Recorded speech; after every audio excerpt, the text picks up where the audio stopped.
让我们一起来领受上帝的话，记载在新约圣经使徒行传第5章，我们要从40节看到第6章的第7节。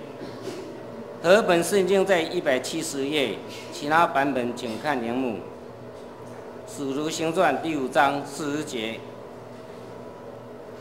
公会的人听从了他，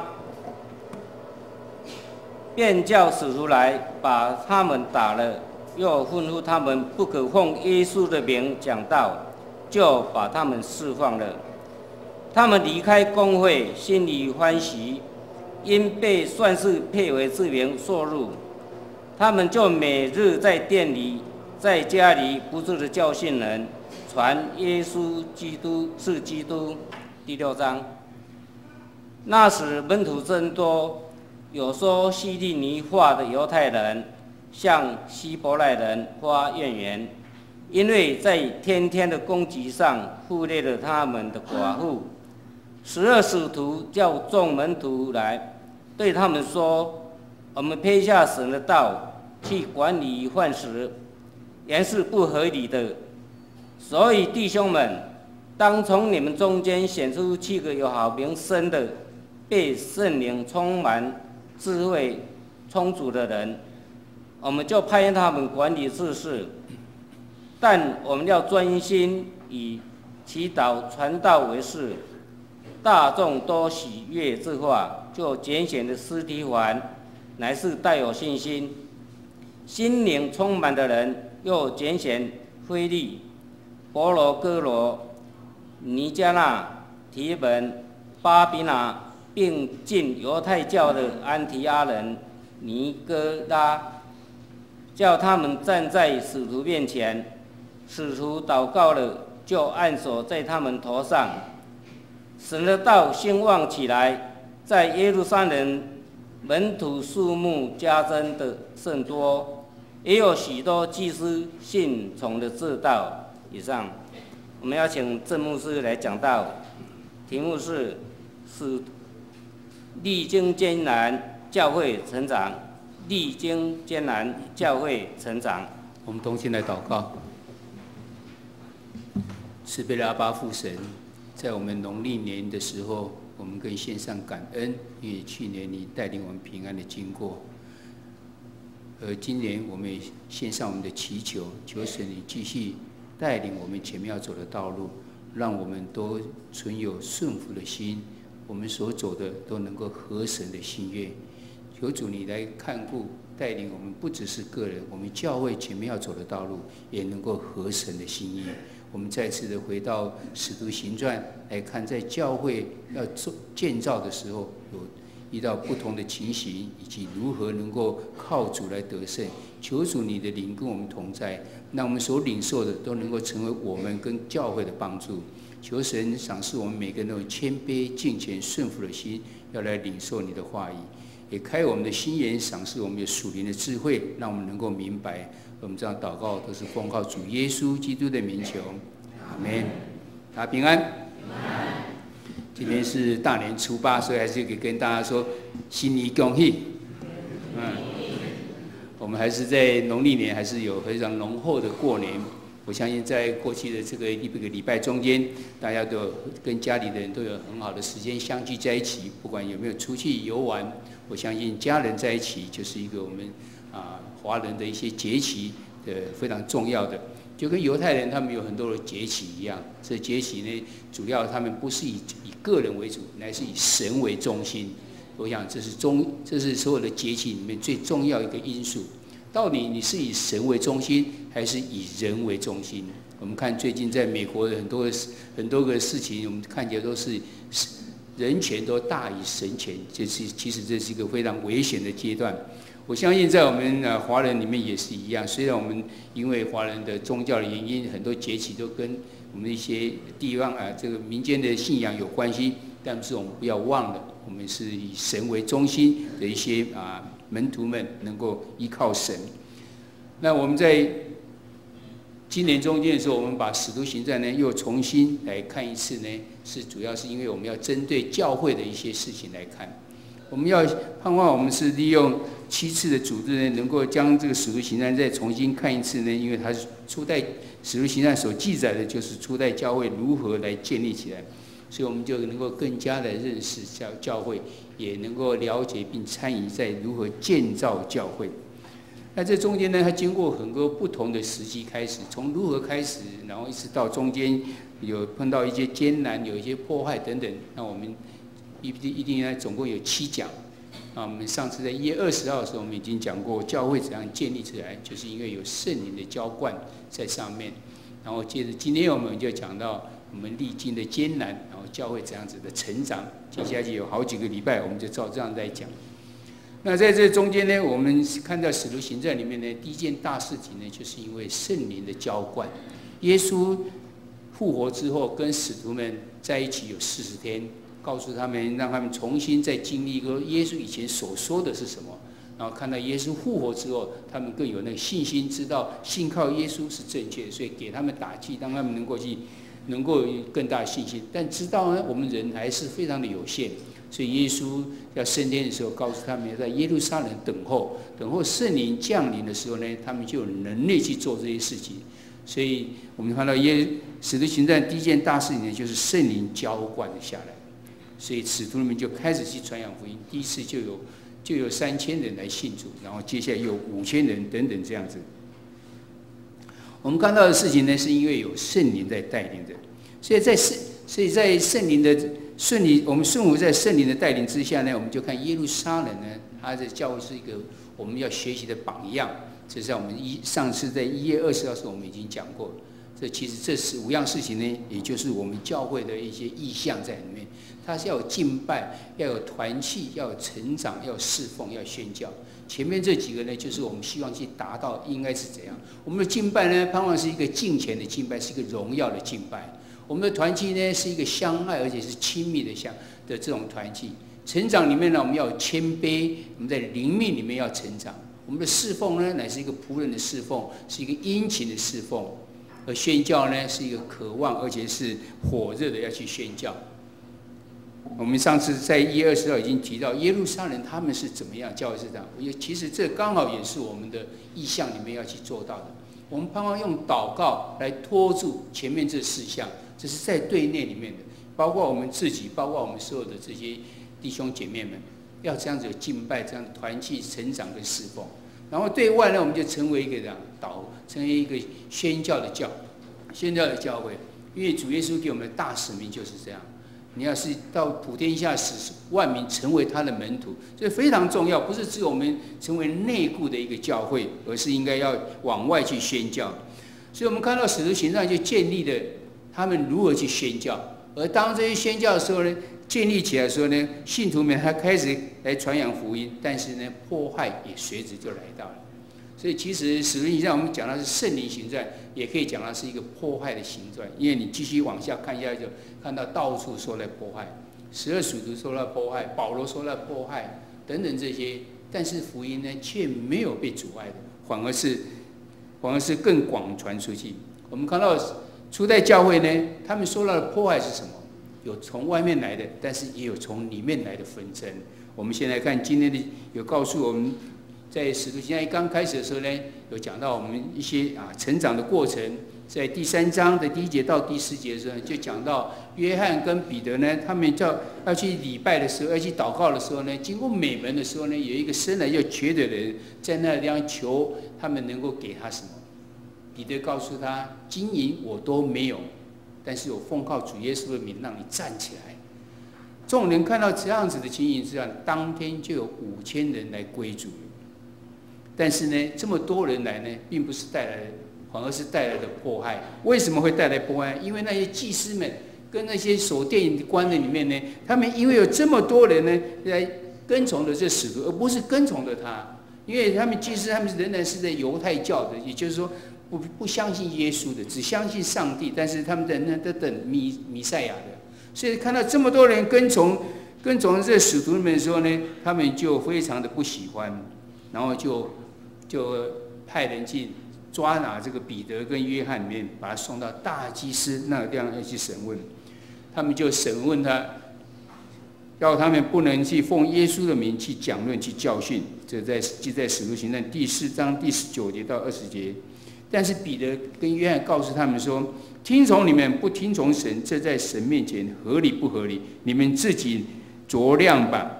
我们所看见、所听见的，不能不说。我不知道你读这个经节的时候，你可以想象那个样子吗？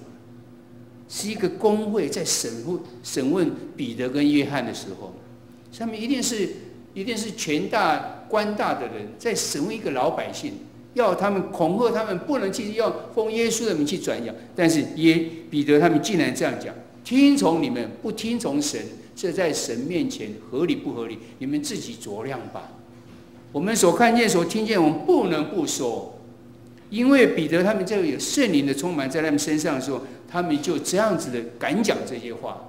我们看到呢，他们不得已就送他们放他们回去的时候呢，我们看到继续在4章29节到31节的地方，那个地方他们回去的时候，他们就高声的在那边祷告说：他们恐吓我们，现在求主鉴察，一面叫你仆人大放胆讲你的道，一面伸出你的手来医治疾病，并且使神迹奇事因着你圣仆耶稣的名行出来。祷告完了，聚会的地方震动，他们就都被圣灵充满，放胆讲论神的道。我们看到为什么他们这样子的能够这样子讲，因为他们信靠他们的神，他们已经有非常确信，他们所相信的神呢，乃是创造宇宙万物的神。因为从主耶稣的复活，让他们再一次的认识到，再加上圣灵的充满之后呢，他们就敢这样子来讲。这个结果我们看到是怎样，信奉耶稣的人就越来越多了。但这样并不造成当时的风，反而是让那些大祭司们还有他的同党里面都满心的这样记恨，就第二度下手捉拿使徒们，把他关在监里面，然后又在公会里面来审查他们，并且再度恐吓他们。记得在使徒行传第5章28节到29节。我们不是严厉的禁止你们不可奉这名教训人吗？你们倒把你们的道理充满了耶路撒冷，想要叫这人的血归到我们身上。彼得和众人门徒回答说：顺从神，不顺从人是应当的。再次想象到，他们因为有圣灵充满，因为他们所信的，但非常的确信，所以他们一直强调：我不顺从人，顺从神乃是应当的。那我们回想到我们现在的社会，或是现在，甚至我常常讲到这种，就想到美国，他们这样子的，原来是以神国、以神权来建立的国家，他们的宪法是以神为基础，神的话语为基础所设立的。但是现在我们看到，他们人权大于神权，认为说神权不重要，人权才重要，所以一定要完全你要尊重人，这样，那竟然不尊重神了。一样东西就已经被拿掉了，在教会里面，在学校里面开始要祷告，现在不能祷告，因为你是强迫人家你的信仰，强迫别人要信仰。现在只是我看到是还没有，是因为他们的总统要就任时还是手还摸着圣经，大概在法院仍然是这样，大概没有多久，大概也会被审，因为这样子认为是违背了人的意愿。当一个人的人权被高涨的时候，我们看到只是一个是不合神心意的这种情形。彼得跟约翰他们所看到的是这样，一再强调顺从神不顺从人是应当的。前面又说听从你们不听从神，这在神面前合理不合理？你们自己酌量吧。我相信我们道理都非常的清楚，但是在我们的真正的生活当中，我们能不能这样子呢？接着彼得他们又在使徒行传第5章第30节到33节的时候，他又说怎样？这边他又说：你们挂在木头上杀害的耶稣，我们主动的神已经叫他复活，神且用右手将他高举，叫他做君王，做救主，将悔改的心和赦罪的恩赐给以色列人。我们为这事做见证，神赐给顺从的人的圣灵为这事做见证。他们不只是这样，还顺便来教训他们：你们应该顺从圣灵啊，不是顺从人啊。但是那些人听的时候，并不会觉得被提醒。就看我们最近刚刚才结束的耶利米书，耶利米怎样子的流眼泪，他是一个流眼泪的先知，怎样子流眼泪的奉献犹太人，要他们能够不要背逆神，但是听的人根本就不理他，就跟这边一样。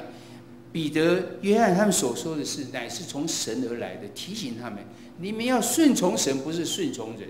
但是他们听完之后是极其恼怒，而且想要杀害他们。但是他们没有办法杀他们，因为有一个加百列出现了。加百列里面告诉他说，我们不应该处置他们，因为以前的历史告诉我们，假定他是出于神的话呢，我们就不能得罪他；不是出于神呢，他们一定不会成功的。交给神去处理吧，所以他们就听从他，就让他怎样回去。我们看到，就把他们打了以后，又恢复他们，就吩咐他们不可怎样奉耶稣的名去讲道，把他们释放了。他们被打了之后呢，反而是欢喜，因被算是配为这名受辱的。原来是为了神、为了主的名字而受辱的话，这是值得被庆祝的，因为主亲自会在天上来纪念他们。他们就每日在店里面、在家里面不住的教训人，传扬耶稣是基督。我们看到他们受到外面的这些迫害之后，门徒们他们怎样去面对这个问题？结果是怎样的？他们非常坚持他们应该信的。我们就看到教会虽然历经迫害，教会却持续的成长。在下面这几个经节里面告诉我们，主将得罪的人、得救的人，天天加给他们。听到的人有许多信的，男丁数目约有5000人，再加上妇女跟这个小孩的话呢，当然就不止了。信而归主的人越发增添，连男带女很多。我们看到一个教会受到迫害之后，受到很多的这种压迫的时候呢，他们竟然没有萎缩，反而更得到成长。为什么？这边告诉我们，因为他们顺从神，而不是顺从人。这是第一个我们学习到的，教会要如何成长，你乃是要顺从神，而不是顺从人。给我们很多的提醒，我们教会是不是听从人的声音更多呢，还是听从神的声音呢？我们再看，他们不只是有外界的这些迫害，他们还有从内部来的这种纷争在。我们看到这教会呢，开始呢，在第使徒行传第6章的第1节里面开始就讲到，那时门徒增多，有说希腊话的犹太人向希伯来人发怨言，因为在天天的供给上忽略了他们的寡妇。我们看到教会里面开始出现了怨言，开始有不满的，开始有批评，开始有一些争议的，这些其实都是教会建造的一些危机。因为这些事情的不平呢，也会带来，而且这事的争议呢，以不平还带着有一些种族的问题。这是希腊人跟希伯来人，他们讲不同话的人在内，其实他们都是犹太人呢。但是他们有开始讲，因为住在希腊比较久，就回来也是讲希腊话，而犹太人原来是讲希伯来话的。他们发现到讲这种不同话的人开始有一些冲突才产生的，所以教会呢失去了合一呢，这是非常危险的信号。在台湾这情形有没有？这情形更严重。我们常常有蓝的绿的问题，我们有讲是外省本省的问题，虽然现在很少讲外省本省的，就是新住民啊还是怎样，但是这个问题只是没有公开起来谈而已。但是其实在里面难免都有这样子的问题存在我们的中间。还好在基督徒当中呢，以爱为出发点，以爱为中心，所以这个问题我们看起来好像比较少，但是在我们社会中间，这个问题非常的大。到选举来的时候，就开始造成一些族群里面的纷争对立产生的。在教会里面呢，我们是比较少看到，但看到在初代教会里面呢，有这种情形产生的时候呢，使徒们不去解决这个问题的话，那教会我相信很快就会垮掉了。所以我们看到，当耶路撒冷教会他面对这个问题的时候呢，他们就开始这样去处理这个问题，使徒们去处理这个问题。他们处理的方法呢，就成为我们的典范。他处理的过程呢，乃是如何可以分成7大步骤来走。第一个，我们看见他确认问题。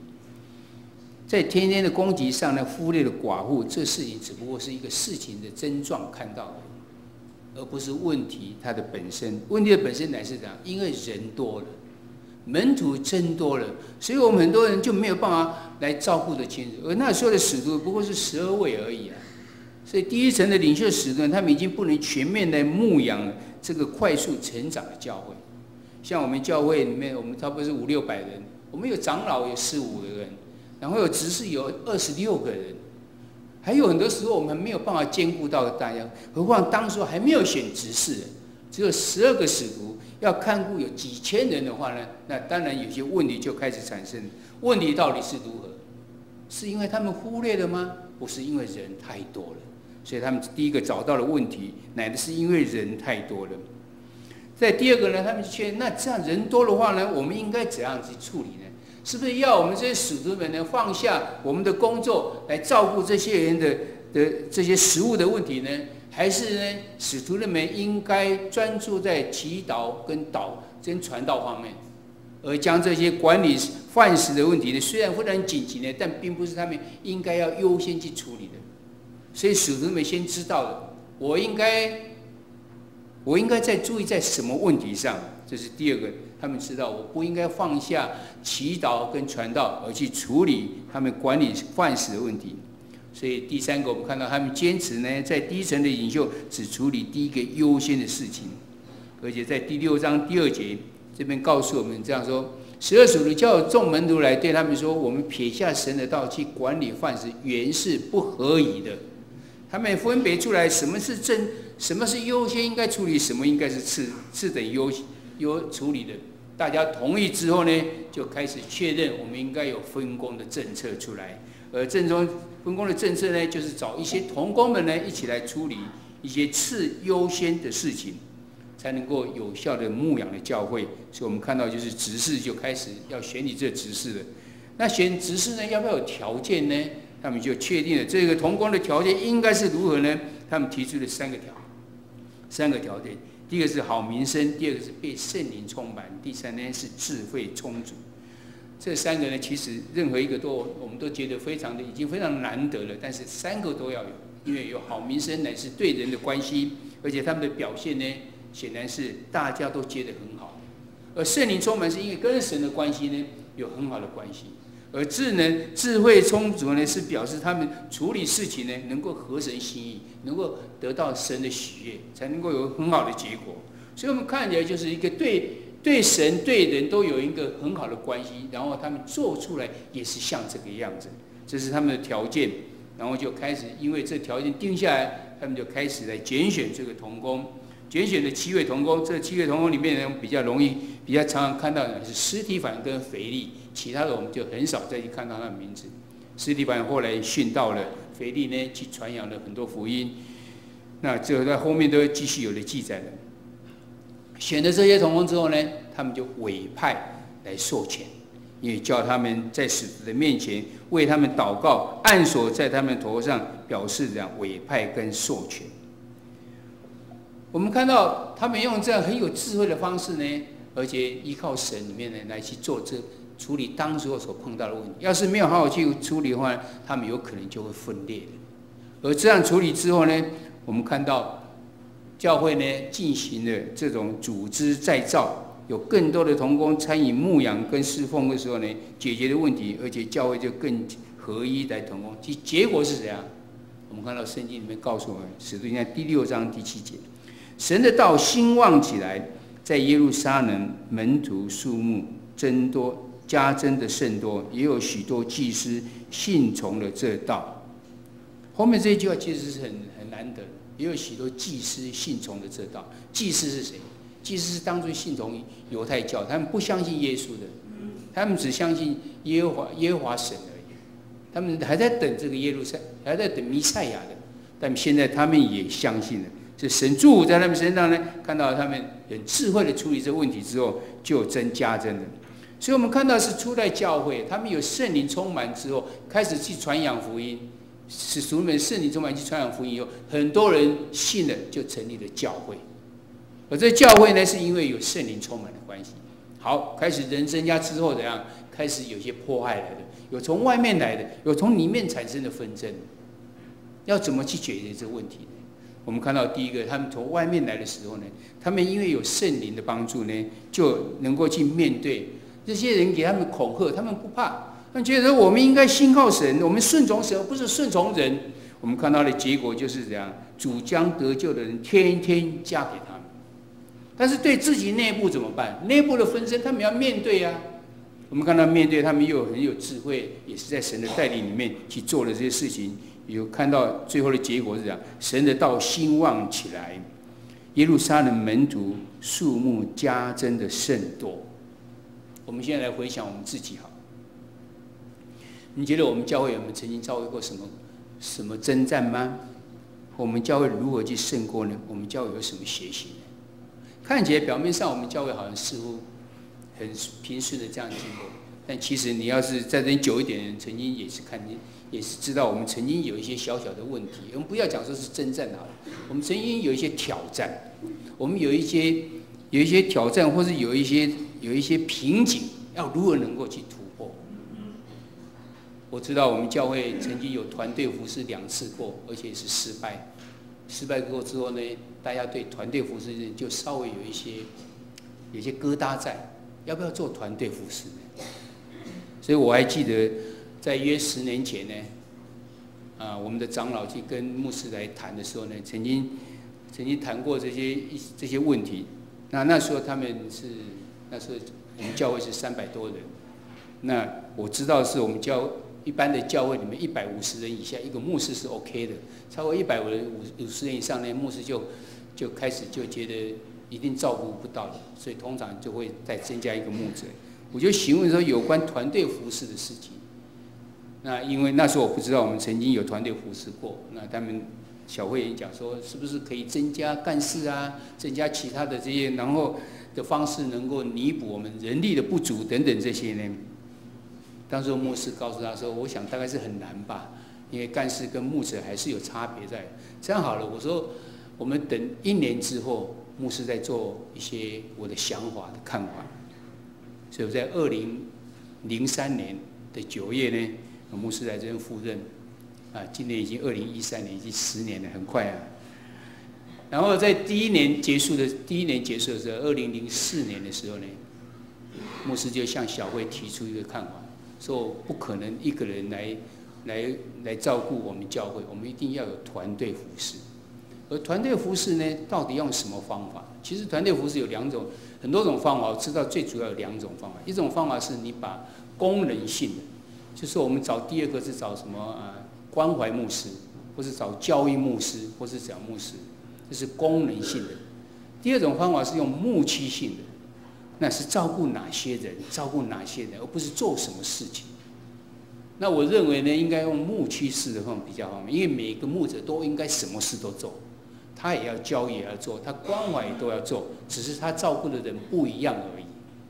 所以当初我提出一个数据说，因为所有的数据显示呢，信主节制要信主的人80%是在青年的时候就节制的，年纪越大的人呢，他节制的这个百分比就越来越少。最容易受到能够领受而且感动，能够节制要信的人，大部分都在青年的时候。所以呢，我们应该先找青年事工为主，就找一个青年牧师来，再照顾我们的青年事工。那后来经过一段时间的沟通之后呢，小会员他们也觉得，这是一个值得去试的。我们就开始将这信息、将这意向告诉所有的会友，开始祷告。摆在公祷中间为这事情祷告。我们祷告了9个月之后，牧师才提出一个名单出来，也就是现在的陈牧师，然后再继续再祷告下去。到1年之后呢，他就赴任了，然后我们在这边帮他封牧。在2005年的时候呢，就封牧，他成为青年的牧者。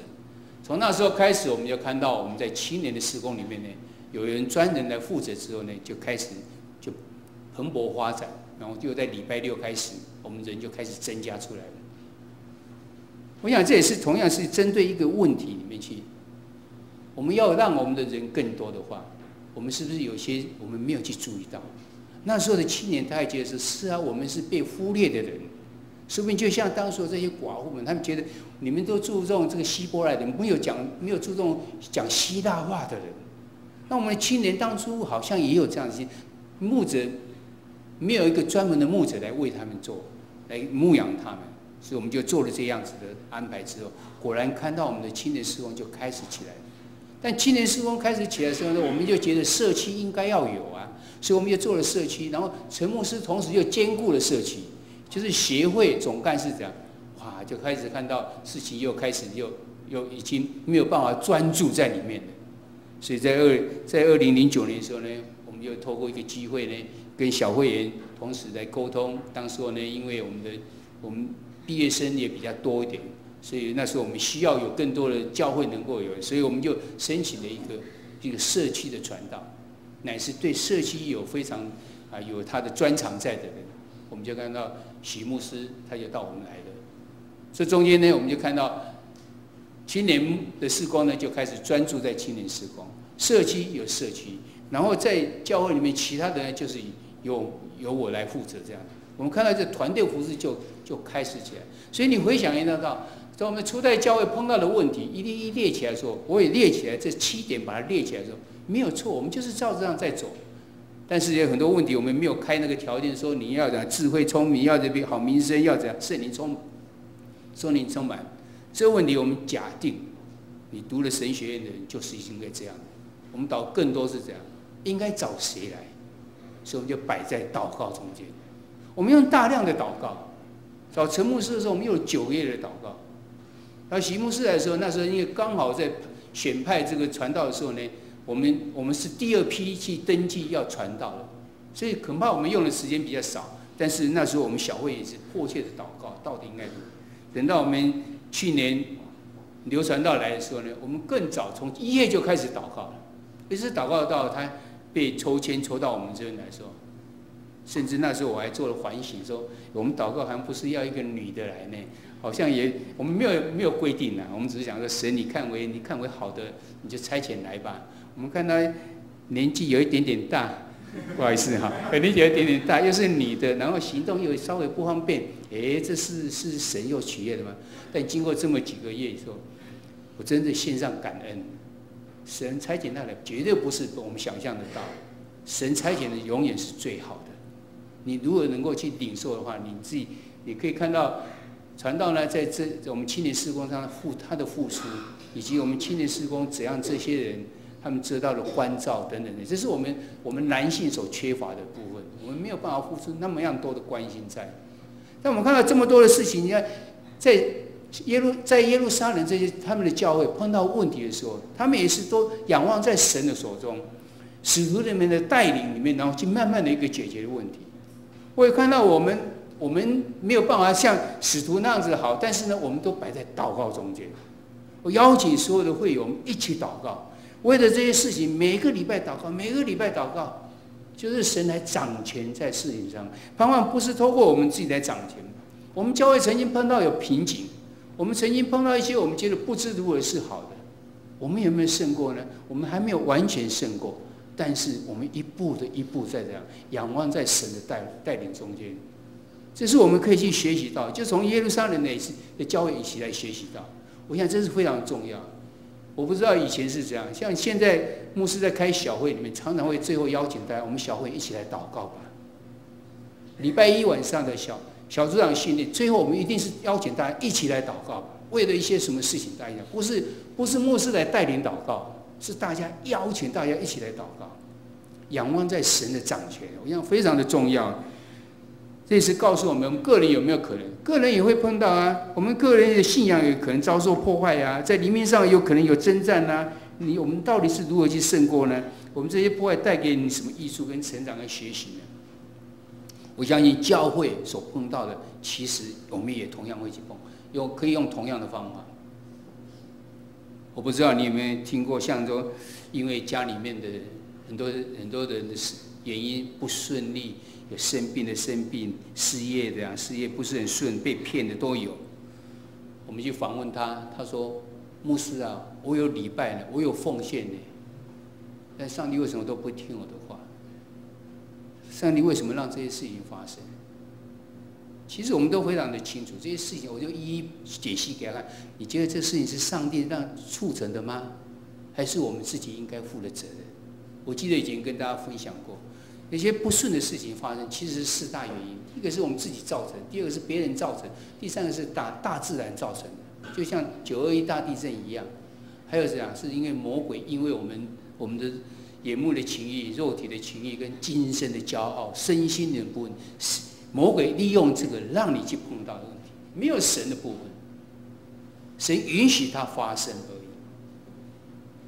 我刚刚讲的那个 case， 最后他说怎样？他去跋杯，问说神的意思到底是什么？我听里面心里非常难过。我就突然想到亚伯拉罕他的信心是怎么来的？神要他将他的独子献给他，他难道一丝怀疑都没有吗？他等了100年之后，100岁的时候才生了一个。神给他的应许是，他的子孙要像海边的沙、天上的星那样多。我就是这么一个，还要献祭上帝，那再来怎么办呢？他带着以撒去要献祭，那个信心真的不是普通的信心。我不是说我有这个信心，但是这给我们一个学习。在你走投无路，在你觉得是，难道真的就是怪上帝，然后就去跋杯吗？去找别的神吗？我想这是值得我们去学习的。刚好今天我们在学的时候，教会遇到迫害的时候，他们如何去面对？他们得到的结果是怎样？神主将信的人天天加给他们，因为他们坚持他们的立场，坚持应该顺从神，不听从人。我们同样，我们的信仰中间同样也会碰到这样的问题。这时候我们应该要如何呢？我们感谢神，因为他是怜悯的神。虽然我们以前曾经做错，我们也曾经去跋杯，什么都没有关系。我们曾经在离开神面前，再一次的回到神面前，神仍然像那个浪子回头的父亲一样，站在门口，双手欢迎你回来。你有诚心吗？你诚心愿意再回到神的面前的话，神就要这样子的举双手来欢迎你们。这是我们看到个人也是应该要面对这方面的问题。我们看到今天初代教会里面呢，他们有分工合作。我们教会才有分工合作吗？能够有分担，或是要你来一起分担教会事工，你愿意吗？其实我们教会是相当多的分工合作的。我们看到每一个部，他的部长都非常认真，设计计划好的话，他们就去执行。我们看到我们的区长分担的牧师很多的工作，在家庭里面的主理都是他们在主理，在关怀也都是他们的关怀，小组长也都是他们在小组长也分担的很多。我们看到教会呢，其实一定要采取分工合作的方式。但是要是邀请你们，不是长老，不是执事，不是小组长啊，你们能够也参与在里面吗？我们教会常常有委身公约，就是邀请大家你来参加吧。你要是认为可以，这在做什么事情都讲很清楚，时间、地点、你的资格、有没有训练等等都讲很好听。你要是愿意，你就可以参加。我们盼望更多人能够参与在里面。还有你愿意来去追求，成为那一位有好名声、被圣灵充满、智慧充足的人吗？就是跟人都有很好的，跟人跟神都有很好的关系，而且在你的行为上有神来带领你走出来是合神心意的。我们盼望每个人都是能够像这样。我们教会里面呢，我觉得神非常的恩待在我们，赏赐给牧师有很多个同工。所以同工里面包括我们的长老、我们的执事、我们的小组长，甚至没有这些名分的人，他们也都参与在里面，让我们很多事情都得到神的祝福。我们感谢神。所以这时候要邀请在场的，我们有长老，我们有执事，我们有小组长，我们请他站起来，我们大家一起为他们祷告。在场里面有没有长老、执事、小组长？我们请他站起来。这些就是我们刚刚讲的。在耶路撒冷的那些同工们，他们为耶路撒冷教会在努力。我邀请大家，我们举起我们的右手来为他们祷告，我们一起开口为他们祷告。慈悲的阿爸父神，我们感谢你，你将这么多的同工建立赏赐给我们迦南教会，让我们迦南教会的有很多有这些同工的参与，就能够让我们的事情更能合神的心意。就像当初耶路撒冷的教会一样，他们所拣选的乃是有名声、有好名声、圣灵充满，而且智慧充足的人。求主，你也将智慧赏赐给这些长老、执事、小组长的身上。圣灵常常自由运行在他们心中，让他们所行的能够合神的心意。我们为了这些同工们献上我们的感恩，也祈求神祝福在他们身上，让我们教会不管遇到这样的情形，都能够因为依靠神而得到成长。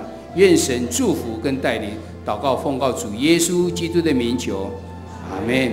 请坐。愿神祝福在我们这些同工们的身上。这礼拜呢，我们有小组，我们有一些问题呢，这些问题里面在上面有讲哈。就是我们大家能够检讨一下，我们在信仰上曾经碰到什么问题呢？我们如何能够去面对？我们在教会中间呢，我们愿意来附上这样子吗？附上有什么同工的机会吗？以及我们自己在好名声、圣灵充满等等这些，我们要如何去追求？愿神祝福在我们所有愿意与主同工的人身上。我们同心来祷告。慈悲的阿爸父神，我们再次的经由耶路撒冷初代教会刚建立起来之后，他们如何去面对的外来的破坏，以及在内部的这些纷争，他们如何依靠神？因为他们知道听从神而不是听从人，乃是合神心意的。我们看到他有这样的坚持，主你就祝福在他们身上。我们也看见他们如何有智慧的在神的带领之下解决的内部的纷争。求主也帮助我们，更激励我们更多的人愿意在成为教会的同工，共同来努力在教会的建造上。不管遇到这情形，我们最重要就是能够依靠神，神你就带领我们前面走的道路。为此献上满心的感恩与祈求。这时候我们要用使徒信经一起来告白我们的信仰。我信上帝全能的父，创造天地的主。我信我主耶稣基督，上帝的独生子，因圣灵感应，由头生女玛利亚所生，在本丢彼拉多手下受难，被钉十字架，受死，埋葬，降在阴间。